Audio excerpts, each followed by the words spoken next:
Hello दोस्तों, नमस्कार। आप सबका बहुत बहुत दोस्तों स्वागत है आज की इस क्लास में। तो दोस्तों, जो आपका यूपी लेखपाल का पेपर होने वाला है उसमें दोस्तों जो आपका सेक्शन है ग्राम विकास का, उसमें दोस्तों जो क्वेश्चन आने हैं उन्हीं के लिहाज से दोस्तों ये हम लोग की क्लास रहने वाली है। ओके, तो इसमें दोस्तों 30 क्वेश्चन है जिन्हें हम लोग देखेंगे। ओके, तो दोस्तों हम लोग का जो पहला क्वेश्चन है वो कह रहा है कि निम्न में से गिरदावर कानून गो पर नियंत्रण कौन रखता है।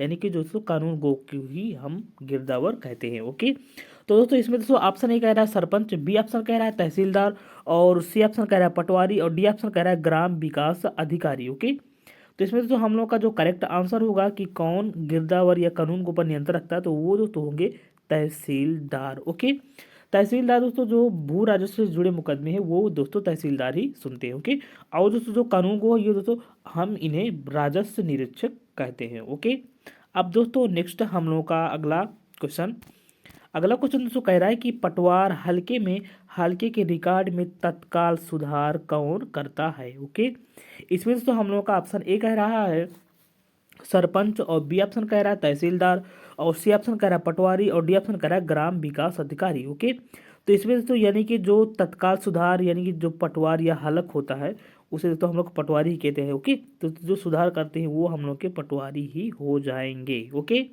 अब दोस्तों हम लोग का नेक्स्ट अगला क्वेश्चन दोस्तों कह रहा है कि प्रक्षेत्र की उपज के लेखे जोखे की प्रविष्टि की जाती है किसके द्वारा। ओके, तो इसमें तो कह रहा है कि लाग बुक में, या बी ऑप्शन कह रहा है कैश बुक में की जाती है लेखे जोखा, या हम लोग का फार्म स्टॉक रजिस्टर में, या डी कह रहा है एंट्री बुक में। ओके, तो इसमें दोस्तों जो हम लोग का उस क्षेत्र में जितनी भी उपज हुई है उसका लेखा जोखा जिसमें होता है वो दोस्तों हम लोग की होगी फार्म स्टॉक रजिस्टर में। ओके, ये सारा लेखा जोखा इसमें नोट किया जाता है। ओके, अब दोस्तों जो हम लोग का नेक्स्ट अगला क्वेश्चन है ये दोस्तों कह रहा है कि किसी गांव के भूखंडों को एक विशिष्ट क्रमांक से दर्शाने वाला मानचित्र क्या कहलाता है। इसमें दोस्तों हम लोग का ऑप्शन ए कह रहा है लेखा चित्र, या बी कह रहा है खसरा, या सी कह रहा है नक्शा, या डी कह रहा है लेखा बही। ओके, तो इसमें दोस्तों जो हम लोग का करेक्ट आंसर होगा वो दोस्तों होगा ऑप्शन बी खसरा। ओके, ये दोस्तों खसरा जो होता है वो दोस्तों एक प्रकार का कानूनी दस्तावेज है। ओके, जिसमें किसी गांव के जमीन के टुकड़े और उस पर उगाई गई फसल का विवरण दर्ज होता है। ओके, और इसमें उस भूमि के मालिक के बारे में भी इसमें जानकारी दी होती है। ओके, इसमें दोस्तों अगर हम लोग कॉलम की बात करें तो इसमें दोस्तों हम लोग के कॉलम 22 कॉलम होते हैं। ओके, अब दोस्तों हम लोग का नेक्स्ट अगला क्वेश्चन दोस्तों कह रहा है कि निम्नलिखित में से किस उपकरण का प्रयोग भूमापन में नहीं किया जाता है। ओके, तो इसमें दोस्तों हम लोग का ऑप्शन ए कह रहा है जरीब, या बी ऑप्शन कह रहा है कंपास, या सी ऑप्शन कह रहा है थियोडोलाइट, और डी ऑप्शन कह रहा है बैरोमीटर। ओके, तो इसमें दोस्तों जो हम लोग का करेक्ट आंसर होगा कि भूमापन में यूज नहीं किया जाता वो दोस्तों हम लोग का होगा ऑप्शन डी बैरोमीटर। ओके दोस्तों, अब नेक्स्ट क्वेश्चन दोस्तों हम लोगों का ये कह रहा है कि वसूली कीमत सामान्यतया किस स्तर पर निर्धारित की जाती है। यानी कि बाजार कीमत से कम पर, या ऑप्शन बी कह रहा है न्यूनतम समर्थन मूल्य पर, या सी कह रहा है वायदा कीमतों पर, या डी कह रहा है मंडी कीमतों को। ओके, तो दोस्तों जो हम लोग को वसूली की कीमत दोस्तों होती है वो सामान्यतः दोस्तों ऑप्शन ए दोस्तों हम लोग का होगा कि बाजार कीमत से कम पर होता है। ओके, यानी कि जो वसूली की जाएगी वो दोस्तों जो मार्केट रेट होगा उससे कम रुपए आपसे लिए जाएंगे। ओके दोस्तों, अब दोस्तों हम लोगों का नेक्स्ट क्वेश्चन कह रहा है कि शाहजहानी जरीब की कुल लंबाई कितनी होती है। ओके, यानी कि शाहजहानी जरीब की कुल लंबाई हम लोगों को बतानी है। ओके, इसमें दोस्तों हम लोग का ऑप्शन ए कह रहा है 142 फीट, या बी कह रहा है दोस्तों 165 फीट, या सी कह रहा है 170 फीट, या डी कह रहा है 182 फीट। ओके, तो इसमें दोस्तों जो हम लोग का करेक्ट आंसर होगा वो ऑप्शन बी होगा 165 फीट। ओके, जो हम लोग की शाहजहानी जरीब होती है उसमें दोस्तों 165 फीट उसकी लेंथ होती है। ओके, और दोस्तों इसमें अगर हम लोग कड़ी की बात करें तो इसमें दोस्तों 200 कड़ियाँ आपकी इसमें होती हैं। ओके, और दोस्तों हर कड़ी दोस्तों 9.9 इंच की होती है। ओके दोस्तों, इसके अलावा दोस्तों आपकी गंटर जरी भी होती है, एक रिवेन्यू जरी भी होती है, एक मीट्रिक जरी भी होती है। ओके, और एक गंटारी जरी भी होती है। ओके, तो ये दोस्तों हम आगे देखेंगे। ओके, अब दोस्तों नेक्स्ट हम लोगों का अगला क्वेश्चन दोस्तों कह रहा है कि मीट्रिक जरीब में कड़ियों की संख्या कितनी होती है। ओके, तो इसमें दोस्तों हम लोग का ऑप्शन बताना है। ए कह रहा है 100, या बी कह रहा है 150, या सी कह रहा है 200, या डी कह रहा है 250। ओके, तो मीट्रिक जरीब में दोस्तों हम लोगों को कड़ियाँ बतानी है कि कितनी होती हैं। ओके, तो दोस्तों जो हम लोग की कड़ियाँ होती हैं वो दोस्तों इसमें 100 कड़ियाँ मीट्रिक जरीब में होती हैं। ओके, और दोस्तों इसमें ये दोस्तों जो मीट्रिक जरीब है ये दोस्तों ये 20 मीटर या 30 मीटर की होती है। ओके, ये दोस्तों जरीब का मतलब दोस्तों एक चैन होती है, या लोहे की या स्टील की। ओके, अब दोस्तों हम लोगों का नेक्स्ट अगला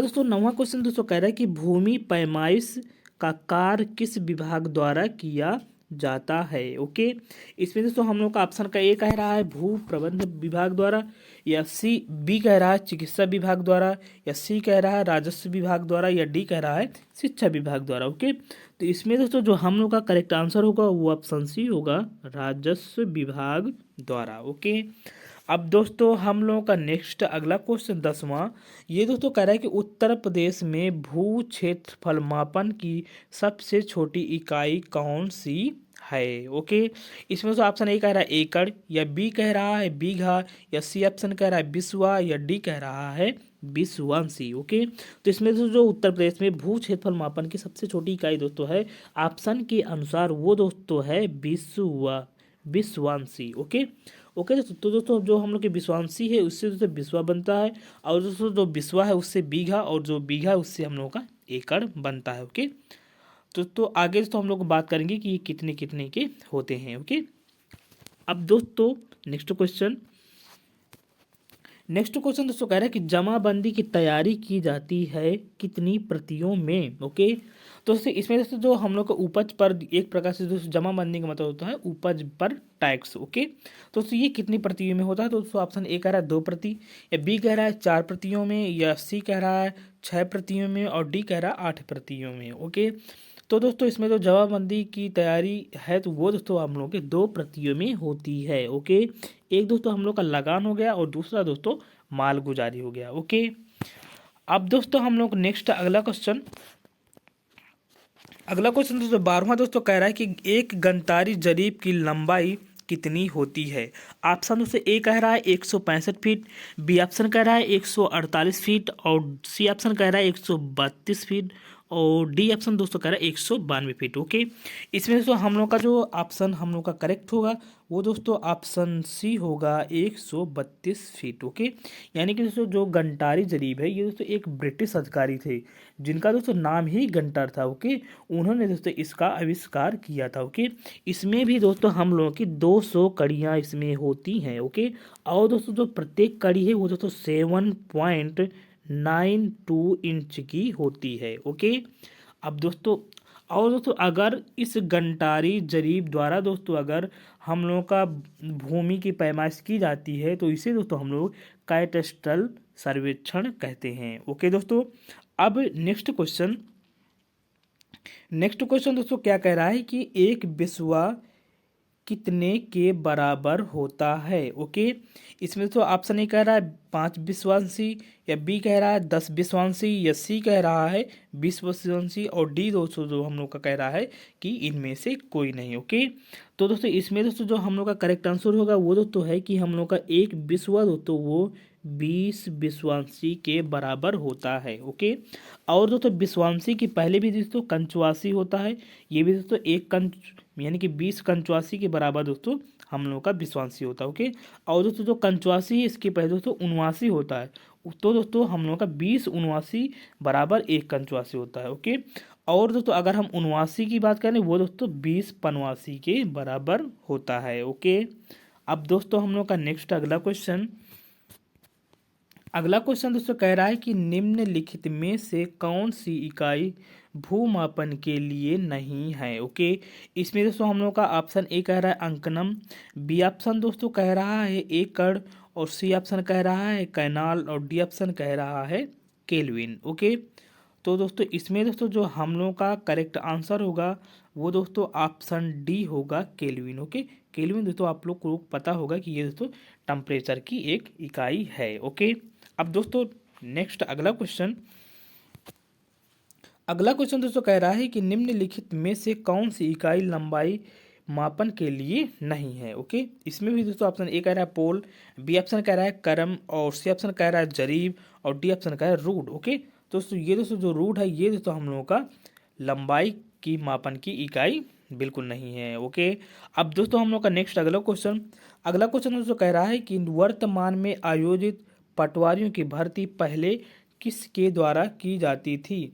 ओके, इसमें दोस्तों ऑप्शन ए कह रहा है जिला तहसीलदारों द्वारा, या बी ऑप्शन दोस्तों कह रहा है ग्राम पंचायतों द्वारा, या सी कह रहा है दोस्तों लोक सेवा आयोग द्वारा, या डी कह रहा है जिला कलेक्टर के द्वारा। ओके, दोस्तों जो पुराने समय में थी दोस्तों जो भर्तियां, ये दोस्तों जिला कलेक्टर के द्वारा पटवारी की भर्तियां दोस्तों क्या संपन्न की जाती थी। ओके, अब दोस्तों हम लोग का नेक्स्ट अगला क्वेश्चन दोस्तों कह रहा है कि पारंपरिक मापन इकाई चयन निम्नलिखित में से किसके बराबर होती है। ओके, तो इसमें दोस्तों हम लोग का ऑप्शन दो दोस्तों है, वो दोस्तों हम लोग का ऑप्शन ए कह रहा है 66 फीट, या बी कह रहा है 22 गज, या सी कह रहा है 100 कड़ियाँ, या डी कह रहा है इनमें से सभी। ओके, तो इसमें दोस्तों एब्सोल्युटली दोस्तों जो हम लोग का करेक्ट आंसर होगा वो सभी, यानी कि जो दोस्तों हम लोग की पारंपरिक मापन इकाई में दोस्तों जो चयन होती है, ओके, मेट्रिक वाली, उसमें तो 66 फीट की होती है, और 22 गज, और इसमें 100 कड़ियाँ होती हैं। ओके, तो इसके लिए दोस्तों हम लोग का ऑप्शन डी सही हो जाएगा सभी। ओके, अब दोस्तों हम लोग का नेक्स्ट अगला क्वेश्चन दोस्तों कह रहा है कि 1 हेक्टेयर का मान निम्नलिखित में से किसके यानी कि कितना होता है। ओके, इसमें से ऑप्शन ए कह रहा है 1000, और बी ऑप्शन कह रहा है 5000, सी कह रहा है 10,000 वर्ग मीटर, और डी कह रहा है 15,000 वर्ग मीटर। ओके, दोस्तों 1 हेक्टेयर हम लोग का होता है वो दोस्तों 10,000 वर्ग मीटर के बराबर होता है, यानी कि हम लोग का 100 मीटर दोस्तों हम लोग की लंबाई, और 100 मीटर हम लोग की हो गई चौड़ाई। ओके, दोस्तों ये दोस्तों दोनों का मिला के दोस्तों हम लोग का हो गया 10,000 वर्ग मीटर। ओके, अब दोस्तों हम लोग का नेक्स्ट अगला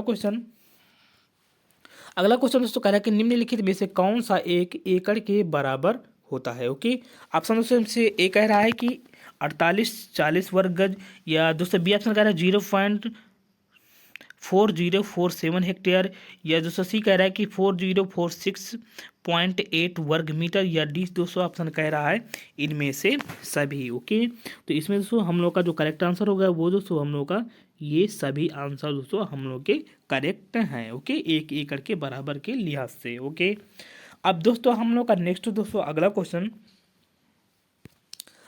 दोस्तों कह रहा है कि निम्नलिखित में से कौन सा उपखंड अधिकारी का कार्य है। ओके, यानी कि दोस्तों जो हम लोग के उपखंड अधिकारी हैं उनका दोस्तों कौन सा कार्य है, यानी कि हम लोग के दोस्तों जो SDM होते हैं वो। ओके, इसमें दोस्तों ऑप्शन ए कह रहा है कार्यपालक अधिकारी से संबंधित, या दोस्तों बी कह रहा है दंड नायक से संबंधित, या सी कह रहा है दोस्तों राजस्व से संबंधित, और दोस्तों जो हम लोग का डी ऑप्शन है वो कह रहा है ये सभी। ओके, तो दोस्तों हम लोग के SDM होते हैं वो दोस्तों सभी प्रकार के जो कार्य हम लोग के दिए गए हैं ये सभी उनके द्वारा संपन्न किए जाते हैं। ओके, अब दोस्तों हम लोग का नेक्स्ट अगला दोस्तों सवाल कह रहा है कि तहसीलदार का प्रमुख कार्य है, यानी कि कौन सा।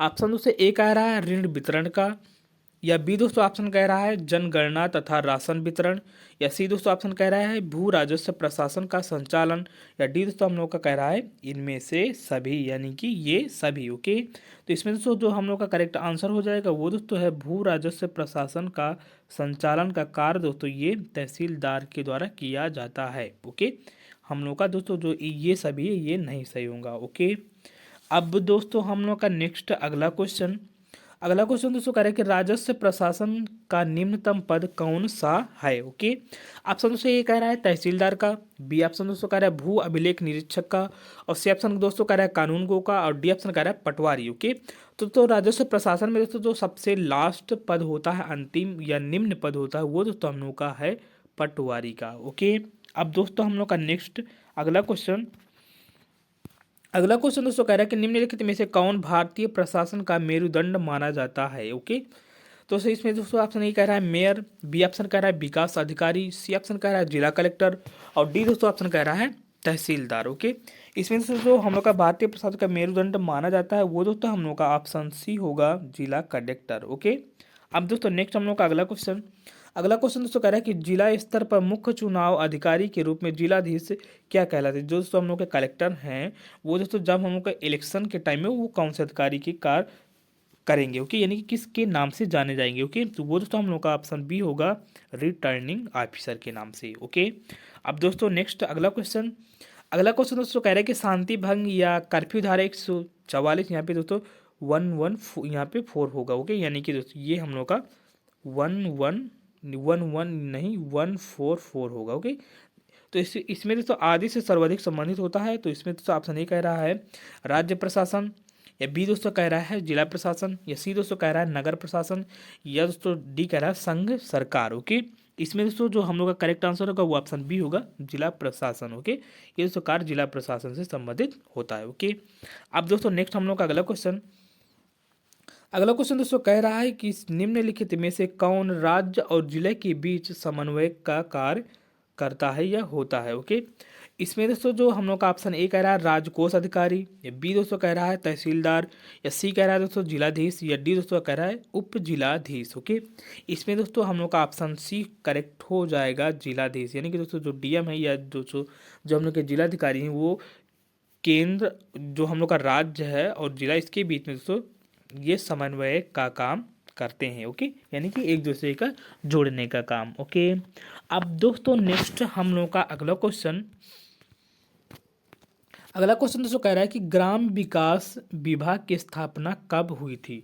ओके, इसमें दोस्तों हम लोग का ऑप्शन ए कह रहा है 1974 में, या बी ऑप्शन कह रहा है 1982, या दोस्तों सी कह रहा है 1985, या दोस्तों डी कह रहा है 1995। ओके, इसमें दोस्तों जो हम लोग का करेक्ट आंसर होगा वो ऑप्शन ए होगा, 1974 में ग्राम विकास विभाग की दोस्तों स्थापना हुई थी। ओके, ये दोस्तों शुरुआत में दोस्तों ये खाद्य और कृषि मंत्रालय का पार्ट था हम लोग का क्या, ग्राम विकास विभाग के, लेकिन दोस्तों ये 1982 में दोस्तों ग्रामीण विकास मंत्रालय इसका नाम हो गया। ओके, ये दोस्तों हम लोग का भारत सरकार का एक दोस्तों ये मंत्रालय है। ओके, इसमें दोस्तों जो वर्तमान में दोस्तों जो हम लोग का यानी कि 21-22 में दोस्तों जो इसका बजट पारित हुआ है इसके लिए जो आवंटित किया गया है वो दोस्तों है 12,147.19 करोड़ रुपए। ओके, अब दोस्तों हम लोग का नेक्स्ट अगला क्वेश्चन दोस्तों कह रहा है कि निम्नलिखित में से किसको लोकतंत्र की पाठशाला कहा जाता है। ओके, इसमें दोस्तों हम लोग का ऑप्शन ए कह रहा है केंद्र सरकार को, या बी दोस्तों ऑप्शन कह रहा है राज्य सरकार को, या सी कह रहा है स्थानीय स्वायत्त शासन संस्थाओं को, या दोस्तों हम लोग का डी कह रहा है उपर्युक्त किसी को नहीं। ओके, इसमें दोस्तों जो हम लोग का करेक्ट आंसर होगा वो ऑप्शन सी होगा, स्थानीय स्वायत्त शासन संस्थाओं को। ओके, यानी कि दोस्तों जो लोकतंत्र की पाठशाला का मतलब है दोस्तों कि जो हम लोग का वोट देने की दोस्तों जो बेसिक जानकारी मिलती है वो तो जो हम लोग के पंचायत के चुनाव होते हैं। ओके, यानी कि ग्राम प्रधान या हम लोग के जिला स्तर के, इसमें दोस्तों हम लोगों का लोकतंत्र का एक प्रकार से दोस्तों हम लोग को झलक देखने को मिलती है। ओके, यहाँ से दोस्तों हम लोगों की शुरुआत होती है। इसलिए दोस्तों जो स्थानीय स्वायत्त शासन की संस्थाओं का दोस्तों जो इलेक्शन होता है इसे दोस्तों हम लोग लोकतंत्र की पाठशाला कहते हैं। ओके, अब दोस्तों नेक्स्ट हम लोगों का अगला क्वेश्चन दोस्तों कह रहा है कि निम्नलिखित में से किसे चकबंदी के अधीन नहीं लिया जा सकता। ओके, इसमें दोस्तों ऑप्शन ए कह रहा है स्थायी चारागाह, या बी दोस्तों ऑप्शन कह रहा है बाग, या सी कह रहा है शमशान या कब्रिस्तान, और डी दोस्तों कह रहा है उपर्युक्त सभी। ओके, इसमें दोस्तों बेशक दोस्तों हम लोग का ऑप्शन डी सही होगा, उपर्युक्त सभी। ये ओके, ये दोस्तों जितने भी दोस्तों इसमें स्थायी चारागाह या बाग या कब्रिस्तान इस तरह की दोस्तों चीज़ें दोस्तों हम लोग का चकबंदी के अधीन नहीं ली जाती। ओके, अब दोस्तों हम लोग का नेक्स्ट अगला क्वेश्चन यानी कि लास्ट क्वेश्चन दोस्तों कह रहा है कि जिला निम्न में से किस में विभाजित होता है। ओके, इसमें दोस्तों ऑप्शन ए कह रहा है उपखंड में, या बी कह रहा है नगर में, या सी कह रहा है पंचायत में, या डी कह रहा है ग्राम में। ओके, दोस्तों जो दोस्तों हम लोग का जिला है वो दोस्तों हम लोग का उपखंड में विभाजित होता है। ओके, यानी कि दोस्तों ऑप्शन हम लोग का ए सही हो जाएगा, उपखंड। ओके, उपखंड दोस्तों किस में विभाजित होता है तो वो दोस्तों हम लोग का बेशक दोस्तों हम लोग की तहसील हो गई। ओके, यानी कि कई तहसीलों को मिला के दोस्तों हम लोग का उपखंड बनता है। ओके, ये दोस्तों हम लोग का लास्ट क्वेश्चन था। तो दोस्तों अगर ये वीडियो आपको पसंद आता है तो प्लीज़ करके दोस्तों चैनल को सब्सक्राइब करिएगा, और लाइक शेयर और कमेंट ये दोस्तों आपको बिल्कुल भी नहीं भूलना है। ओके, तो दोस्तों ये दोस्तों वीडियो देखने के लिए धन्यवाद। अब दोस्तों हम लोग मिलेंगे अपने नेक्स्ट वीडियो में, तब तक के लिए धन्यवाद। जय हिंद।